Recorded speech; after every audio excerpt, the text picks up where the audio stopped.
നമസ്കാരം. വീണ്ടും മണിപ്പിച്ച് Malayalam YouTube channel വഴി നിങ്ങളൊക്കെ കാണുന്നതിൽ വളരെ സന്തോഷം. ഇന്ന് രാവിലെ മാർക്കറ്റ് വന്നിട്ട് 100 പോയിന്റ് പ്ലസ്സിലിരുന്നു. ആൽമോസ്റ്റ് ഫ്ലാറ്റായി. ഇപ്പോൾ ഞാൻ സംസാരിക്കുമ്പോൾ 20 പോയിന്റ് പ്ലസ്സിലിരിക്കുന്നു. ബാങ്ക് നിഫ്റ്റിയും പ്ലസ്സിലിരുന്നു, നെഗറ്റീവിൽ വന്നു.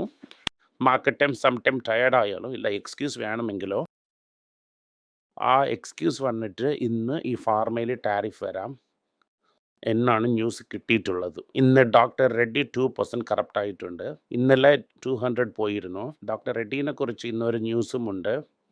സോ ഇതിനെക്കുറിച്ച് ഇന്ന് നമുക്ക് സംസാരിക്കാം. ടി വി എസ് മോട്ടാർസിന്റെ റിസൾട്ട് വന്നിരുന്നു. ടി വി എസ് മോട്ടാറിന്റെ റിസൾട്ട് ക്വാർട്ടർ ആൻഡ് ക്വാർട്ടർ 68% സർജായി, 648 കോടി രൂപ ആയി. അതുപോലെ ഇയർ ആൻഡ് ഇയർ പ്രോഫിറ്റ് കൂടെ 32% ഏറി 2000 രൂപയെ ക്രോസ് ചെയ്ത് പോകുന്നു. So two wheeler and three wheeler സെയിൽസിനെ നോക്കിയാൽ 14% കയറിയിട്ടുണ്ട്. പക്ഷേ മോട്ടോർ സൈക്കിളിൻ്റെ സെയിൽസ് കുറച്ച് തന്നെ കയറിയിട്ടുണ്ട്. സ്കൂട്ടറിൻ്റെ സെയിൽസ് 27% കയറിയിട്ടുണ്ട്. സോ ഇതിനെ വെച്ച് നമുക്ക് നോക്കുമ്പോൾ സ്കൂട്ടർ സെയിൽസ് തന്നെ റവന്യൂ വന്നിട്ട് 44,089 കോടി. സോ നെറ്റ് പ്രോഫിറ്റ് വന്നിട്ട് 2,235 കോടി. അതിലിരുന്ന് നിങ്ങൾ EPS എടുത്തുവെങ്കിൽ അത് 47. ഇത് വൈരസൂചിയ, ഇതിൻ്റെ അടുത്ത് കൂടെ നമുക്ക് പോകാൻ പറ്റില്ല.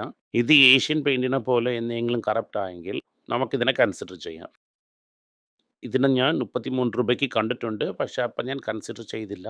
33-ൽ നോക്കിയ കമ്പനി അവിടെ നിന്ന് ഇപ്പോൾ ഇത് വളരെ നന്നായിട്ട് വലുതായിട്ട്. സോ തൽക്കാലം നമുക്ക് ഇതിൻ്റെ അടുത്ത് പോകാൻ പറ്റത്തില്ല. Strong and very ethical company, but അതിൻ്റെ അടുത്ത് ഇപ്പോൾ നമ്മളെ കൊണ്ട് പോകാൻ പറ്റത്തില്ല എന്നത് നമ്മൾ മനസ്സിലാക്കണം. IRFCൻ്റെ റിസൾട്ട് വന്നിട്ടുണ്ട്. ഇത് ഇനിയൊരു ഫൈനാൻസ് കമ്പനിയാണ്. നെറ്റ് പ്രോഫിറ്റ് 3% കുറഞ്ഞിട്ടുണ്ട്. ഡിവിഡൻഡ് സെയിം ആ 1 രൂപ തന്നെ കൊടുത്തിട്ടുണ്ട്. നമ്മളതിനെ 19 രൂപയ്ക്ക് കൺസിഡർ ചെയ്ത് ഇന്ന് അത് 125 രൂപയ്ക്ക് ഇരിക്കുന്നു. ഇതിൻ്റെ അടുത്ത് ഇപ്പോൾ പോകണ്ട. ഇതിലിത് നമുക്ക് അത്ര വളരെ ബെനിഫിറ്റ്സ് ഒന്നും കിട്ടാൻ പോകുന്നതല്ല. പക്ഷേ ഇത് വന്ന് അത്ര വലുതായിട്ടൊന്നും താഴെ വീഴുക. 19 രൂപയ്ക്ക് നിങ്ങൾ കൺസിഡർ ചെയ്തിട്ട് 10% നിങ്ങൾക്ക് ഡിവിഡൻഡ് കിട്ടിയിരിക്കും. ഹാപ്പി ആയിട്ട് നിങ്ങൾക്കിത് വാങ്ങി വയ്ക്കാം.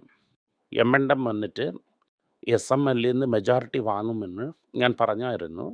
ഇത് മെയിനായി എന്തിനെന്ന് വെച്ചാൽ MCVN FCV സ്പേസിൽ ഇവർ എൻ്റർ ആകണം എന്ന് വിചാരിക്കുന്നു. ഇതിൽ പ്രൈം മിനിസ്റ്റർ വന്നിട്ട് ഇലക്ട്രിക് ബസ്സിന് ഇൻ്റർസിറ്റി ഡെവലപ്പ് ചെയ്യണമെന്ന് നോക്കുന്നു. സോ ഈ ഇൻ്റർസിറ്റി ബസ്സസ്, അതായത് ഈ ഇലക്ട്രിസിറ്റി ബസ്സസിന് ഒരു ഡെവലപ്പ് ചെയ്യാൻ നോക്കുന്നു. അപ്പോൾ എന്തെന്ന് വെച്ചാൽ ഇവരെ പറയുന്നു ക്യാപ്റ്റസ് ഇടാൻ പോകുന്നില്ല എന്ന്. ക്യാപ്റ്റസ് ഡെവലപ്പ് ചെയ്യാതെ എങ്ങനെയാണ് ബസ്സൊക്കെ റെഡിയാക്കാൻ പോകുന്നതെന്ന് അറിയത്തില്ല. ഇതിന് main competition Tata Motors, Ashok ലെയ്ലാൻഡ്സിൻ്റെ കമ്പനി. മഹീന്ദ്ര ആൻഡ് മഹീന്ദ്ര ടേക്ക് ഓവറിൽ നിങ്ങൾക്കൊരു ക്ലിയർ പിക്ചർ കിട്ടണമെന്ന് അതുകൊണ്ട് ഇതിന് തന്നിരിക്കുന്നു. ഞാൻ പറഞ്ഞായിരുന്നു ഒരുപാട് റെസ്പോൺസിബിലിറ്റി എടുക്കുമെന്ന്, മാനേജ്മെൻറ്റിനെ കംപ്ലീറ്റ് ആയിട്ട് ക്ലീനപ്പ് ചെയ്യുമെന്നും അങ്ങനെ ഞാൻ പറഞ്ഞിട്ടുണ്ടായിരുന്നു. ഡെപ്യൂട്ടി CEO ഓഫ് ഇൻഡസ്ഇൻഡ് ബാങ്കിനെ വെളിയിൽ അയച്ചു. അരുൺ ഖുറാന എന്ന ആളാ 1960 കോടി രൂപ ഡെറിവേറ്റീവ് കാശിന് അവരെ തലയിൽ കെട്ടി അയാളെ വെളിയിൽ അയച്ചു. CEO 1 ഇയറിൻ്റെ അകത്ത് പോകും. സോ ഞാൻ പറഞ്ഞതുപോലെ കംപ്ലീറ്റ് ആയിട്ട് ഒരു ന്യൂ മാനേജ്മെൻറ്റ് വരും. ഇൻഡസ്ഇൻഡ് ബാങ്ക് ഇപ്പോൾ 840 അടുത്ത് ഇരിക്കുന്നു. ഈ പ്രോബ്ലം വന്നതിന് ശേഷം, വലിയ ഇഷ്യൂ ഇല്ല എന്ന് അറിഞ്ഞതിന് ശേഷം നിയർലി 25% കയറിയിട്ടുണ്ട്. സോ ഈവൻ നൗ ഇത് ബുക്ക് വാല്യൂൻ്റെ താഴെ തന്നെ ഇരിക്കുന്നു. സോ നിങ്ങൾ ഡെഫിനറ്റായിട്ട് ടിഫിൻ കോഫി റേഞ്ചിൽ കൺസിഡർ ചെയ്യാം. ഇത് കാരണം ഇന്ന് 2% കയറിയിട്ടുണ്ട്. ഓൾറെഡി CFO വന്ന് പോയി, ഗോവിന്ദ് ജെയിൻ. ഇയാൾ അഡീഷണൽ ചാർജിങ് CFO ആയിട്ട് ഇരുന്നു. ഇവരെയും എടുത്ത് സന്തോഷ് കുമാർ എന്ന് പറയുന്ന ആൾ ഒരു ഇൻട്രസ്റ്റിംഗ് കമ്പനിയിൽ ഇരിക്കുന്ന ആളാണ്. അയാളിനെ ഇപ്പോൾ ഡെപ്യൂട്ടി CEO ആയിട്ട്, അതായത് ന്യൂ CEO ആയിട്ട് വച്ചിരിക്കുന്നു. ഇപ്പോൾ സുമൻ കത്തിപ്പാരിയ മാത്രം തന്നെ ഇപ്പോൾ ഇരിക്കുന്നു. അയാൾക്കും 1 ഇയർ തന്നെ ടൈം കൊടുത്തിട്ടുണ്ട്. 1 ഇയറിൻ്റെ മുകളിൽ അയാൾ ഇരിക്കുമോ ഇല്ല എന്ന് RBI തന്നെ ഡിസൈഡ്. ഇന്ന് രാവിലെ 2% അപ്പിലിരുന്നു. ആൽമോസ്റ്റ് 840 റുപ്പീസിനെ താണ്ടി പോയിക്കൊണ്ടിരിക്കുന്നു. സോ പെയ്ഡ് ഓഫ് എന്നാണ് നമ്മൾ വിചാരിച്ചത്. ഡോക്ടർ റെഡ്ഡി വന്നിട്ട് ഒരു റെസ്പിറേറ്ററി ഡിസീസ് കൊച്ചുങ്ങൾക്കൊക്കെ വരും. ഇതിന് RSV എന്ന് പറയും. ഈ RSVക്ക് ട്രീറ്റ് ചെയ്യുന്ന ഡ്രഗ് സനോഫി ചെയ്യുന്നു. ബേയി ഫോർട്ടസ് എന്നത് ഇന്ത്യയിൽ ഡിസ്ട്രിബ്യൂഷൻ ചെയ്യുന്നത്.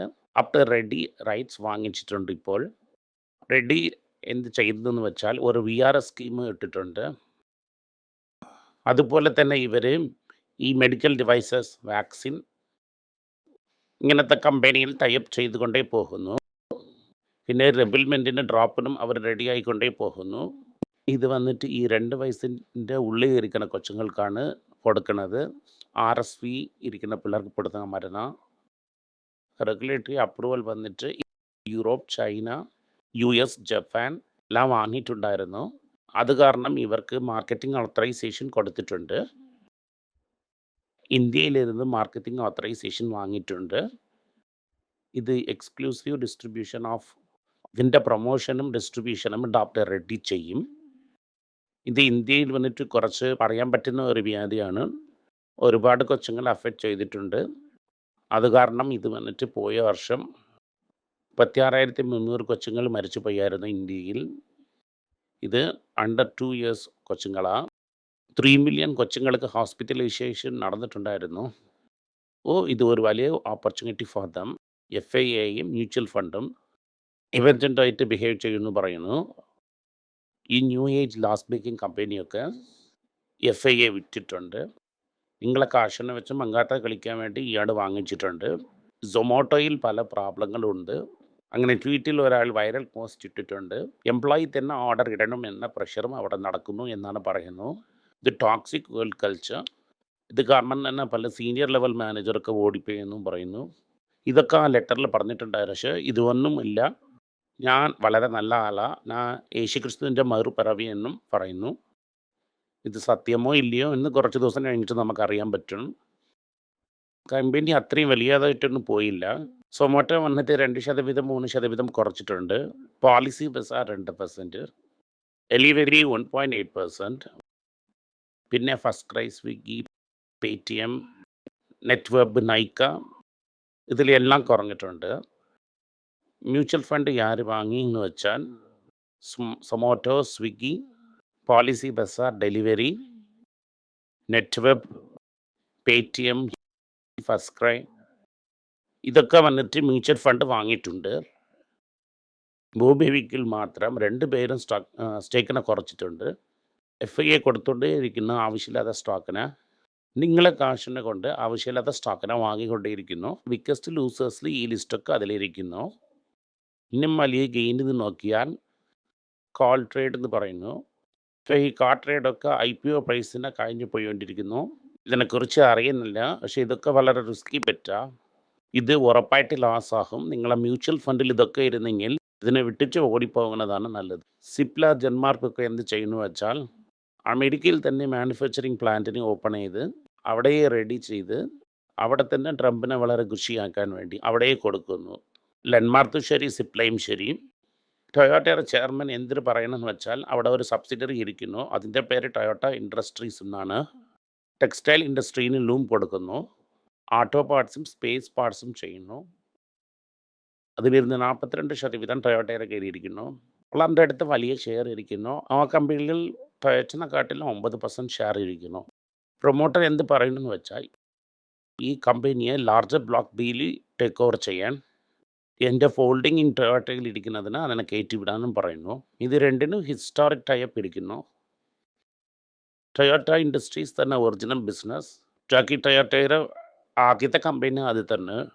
ഇതിന് പല വിളി ഇരിക്കുന്നു. ഈ വിളി വന്നിട്ട് എങ്ങനെ ഇമ്പ്രൂവ് ആകുമെന്ന് എനിക്ക് അറിയാൻ പറ്റുന്നില്ല. ഫിനാൻഷ്യൽ എങ്ങനെ വരുമെന്ന് വെച്ചാൽ അഗിര ഒരു പേഴ്സണൽ ഇൻവെസ്റ്റ്മെൻറ്റ്, മെഹാ ബാങ്ക് സ്ട്രൈറ്റ്സ് സീലിംഗ് അതിനൊക്കെ തന്നെ ഇവിടെ ഇൻവെസ്റ്റ് ചെയ്യുമെന്ന് പറയുന്നു. അഗി ടൊയോട്ട വന്നിട്ട് നോ ലോങ്ങർ CEO ഇല്ലെങ്കിലും അയാൾ സിഗ്നിഫിക്കൻറ്റ് ഇൻഫ്ലുവൻസ് സ്പീഡിൽ ചെയ്യുന്നു ആ കമ്പനിയിൽ. ഓവറോളായിട്ട് ഈ കമ്പനീനെ വളരെ വ്യക്തമായിട്ട് നോക്കണം. ടൊയോട്ട എന്ന് പറയുന്നത് ഡോമിനൻ്റ് കാർ മാർക്കറ്റായിട്ട് വരും.